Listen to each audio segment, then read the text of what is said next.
Hello viewers, Assalamu alaikum. I am Rubel Ahmed before you. This is my first video on my YouTube channel.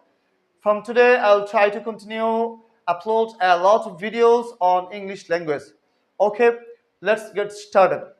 আজকে আমরা আলোচনা করব কিভাবে আপনি একটা রুলস ইউজ করে হাজার হাজার সেন্টেন্স তৈরি করতে পারেন, কিভাবে আপনি আপনার ডেইলি রুটিন, কিভাবে আপনি আপনার প্রতিদিনের কাজকর্মগুলো কিভাবে একটা রুলসের মাধ্যমে আপনি কি করতে পারেন, ইংলিশে ট্রান্সলেট করতে পারেন। আমরা অনেকে আছি যারা ইংলিশ শেখার জন্য চেষ্টা করতেছি, কিন্তু আমরা এমন কোনো ইউটিউব চ্যানেল পাচ্ছি না বা এমন কোনো ওয়ে পাচ্ছি না যে কোথায় থেকে শুরু করব, কিভাবে শুরু করব।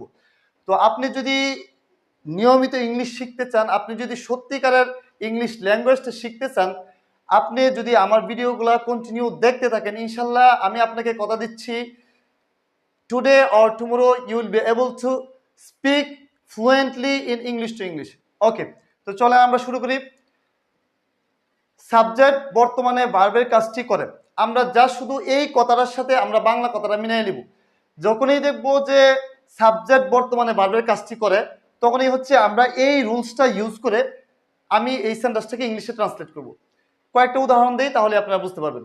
যেমন মনে করেন যে সাবজেক্ট বর্তমানে ভার্বের কাজটি কিভাবে করে। সাপোজ আমরা সকালে ঘুম থেকে ওঠার পর থেকে শুরু করে রাতে ঘুমানো যাওয়ার আগ পর্যন্ত আমরা প্রত্যেকটা কাজই কিন্তু আমরা করি।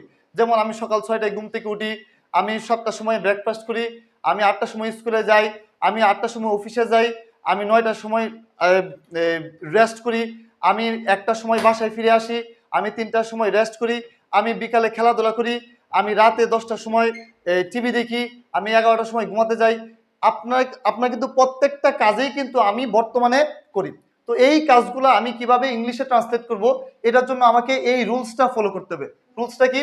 প্রথমেই হচ্ছে কে কাজটা করে সে হবে সাবজেক্ট। যেমন আমি সকাল 6টায় ঘুম থেকে উঠি, এই কাজটা আমি করি, বা আপনি সকাল 6টায় ঘুম থেকে উঠেন, বা আপনি 10টার সময় আপনি ব্রেকফাস্ট করেন, বা আপনি 12টার সময় আপনি টিভি দেখেন, এই কাজটা আমরা করি। তাহলে যে কাজটা করে সে হচ্ছে সাবজেক্ট। তারপর আপনি যেই কাজটা করেন ওই কাজের ভার্ব ওয়ান দিতে হবে। এখন প্রশ্ন হলো যে ভার্ব ওয়ান কি, যে হোয়াট ইজ ভার্ব ওয়ান।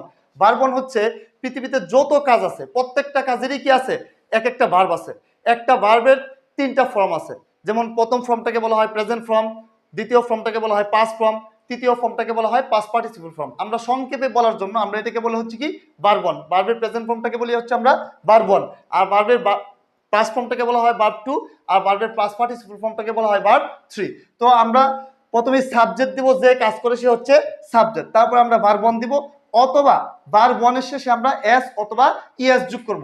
তারপরে অবজেক্ট দিব, তারপরে এক্সটেনশন দিব। এখন প্রশ্ন হলো যে কখন আমি ভার্ব ওয়ান দিব, কখন আমি ভার্ব ওয়ানের শেষে এস অথবা ইএস যোগ করব।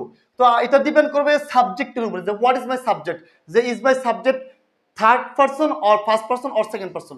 If your subject is third person singular number, you will put verb one plus s or yes. I mean, যদি আপনার সাবজেক্টটা কি হয়, থার্ড পারসন সিঙ্গুলার নাম্বার হয়। থার্ড পারসন সিঙ্গুলার নাম্বার কি, এই যে আমি নিচে দেখেন এখানে সবগুলো সাবজেক্ট লিখে দিয়েছি, যে থার্ড পারসন সিঙ্গুলার নাম্বার হলো হি, শি, ইট এবং যে কোনো একটা নাম। তো আপনার সাবজেক্ট যদি কি হয়, থার্ড পারসন সিঙ্গুলার নাম্বার হয়, তাহলে ভার্ব ওয়ানের শেষে এস অথবা ইএস যোগ করতে হবে। তারপর আপনাকে অবজেক্ট দিতে হবে। এখন প্রশ্ন হলো হোয়াট ইজ অবজেক্ট। অবজেক্ট হচ্ছে আপনি যে ভার্বটা বসাবেন, এই ভার্বের অর্থটাকে আপনি কি অথবা কাকে দিয়ে প্রশ্ন করবেন। আপনি কি অথবা কাকে দিয়ে প্রশ্ন করার পরে যদি উত্তর আসে, তাহলে বুঝতে হবে যে এখানে আপনার কি আছে, অবজেক্ট আছে। যদি আপনি ভার্বকে কাকে দিয়ে প্রশ্ন করেন, কাকে দিয়ে প্রশ্ন করার পরে যদি উত্তর আসে, তাহলে সেখানে যে অবজেক্টটা দেবে সেই অবজেক্টটা হচ্ছে ব্যক্তিবাচক অবজেক্ট। ব্যক্তিবাচক অবজেক্ট হচ্ছে যেমন মি, আস, ইউ, দেম, হিম, হার ইত্যাদি। আর বস্তুবাচক অবজেক্ট হচ্ছে আপনি ভার্বের কাজটাকে কি দিয়ে প্রশ্ন করবেন। ভার্বের কাজটাকে যদি কি দিয়ে প্রশ্ন করার পরে যদি উত্তর আসে, তাহলে সেই অবজেক্টটা হচ্ছে কি বস্তুবাচক অবজেক্ট। বস্তু তো আপনারা সবাই জানেন যে বস্তু মানে যার কি নাই, প্রাণ নাই।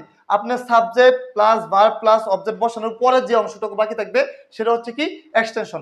এইভাবে আপনি কি করতে পারেন, এই সেন্টেন্সগুলোকে আপনি ইংলিশে ট্রান্সলেট করতে পারেন। চলেন আমরা একটা উদাহরণ দেখি। আমি এখানে লিখলাম আমি প্রতিদিন 1 ঘন্টা ইংরেজি শিখি। এই কাজটা কিন্তু আমি বর্তমানে করি। এখানে সাবজেক্ট কেটা, যে কাজ করে, এখানে কাজ করি আমি। তাহলে এই সেন্টেন্সের সাবজেক্ট হচ্ছে কি আমি, আমার ইংরেজি হচ্ছে কি আই। তাহলে আমি প্রথমে সাবজেক্ট দিলাম, তারপরে আমি কি দিব, ভার্ব ওয়ান দিব। আমার এখানে ভার্ব হচ্ছে কি শিখা, এখানে ভার্ব হচ্ছে কি শিখা। শিখার ইংরেজি হচ্ছে লার্ন, লার্নের পাস্ট ফর্ম হচ্ছে লার্ন, পাস্ট ভার্ব টু হচ্ছে লার্ন, ভার্ব থ্রি হচ্ছে লার্ন। তো আমরা এখানে verb two verb three use করবো না, আমরা এখানে ইউজ করবো ভার্ব ওয়ান। তা আমি সাবজেক্ট দিলাম আই, তারপরে আমি ভার্ব দিলাম হচ্ছে কি লার্ন, তারপরে অবজেক্ট। অবজেক্টটা কি, আমি এই ভার্বটাকে, এই ভার্বের কাজটাকে আমি কি দিয়ে প্রশ্ন করবো? এই ভার্বের কাজ হচ্ছে শেখা। এবার আমি প্রশ্ন করবো আমি কি শিখি? উত্তর হচ্ছে আমি ইংরেজি শিখি। এই ইংরেজিটাই হচ্ছে কি অবজেক্ট।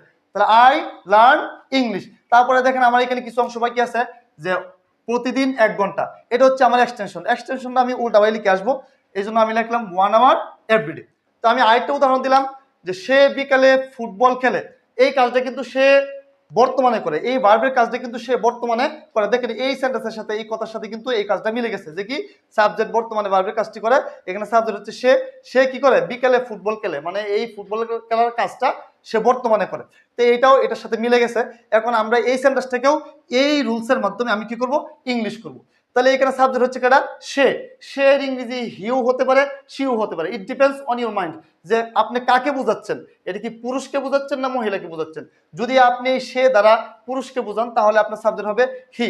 আর আপনি যদি এই সে দ্বারা মহিলাকে বোঝান তাহলে আপনার সাবজেক্ট হবে, সরি, আপনি যদি এই সে দ্বারা আপনি যদি পুরুষকে বোঝান তাহলে আপনার সাবজেক্ট হবে হি। আর এই সে দ্বারা যদি আপনি সাবজেক্টকে মহিলাকে বোঝান তাহলে আপনার সাবজেক্ট হবে সি। তারপরে আপনি সাবজেক্ট দেওয়ার পরে এখানে কাজটা কি, এখানে কাজটা হচ্ছে কি খেলা। খেলার ইংরেজি হচ্ছে কি প্লে। এটাই হচ্ছে ভার্ব 1।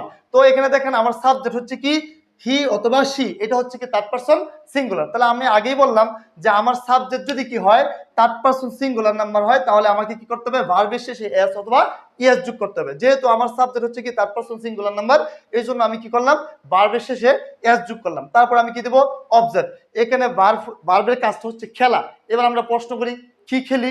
উত্তর হচ্ছে কি ফুটবল খেলি। এই ফুটবলটা হচ্ছে কি অবজেক্ট।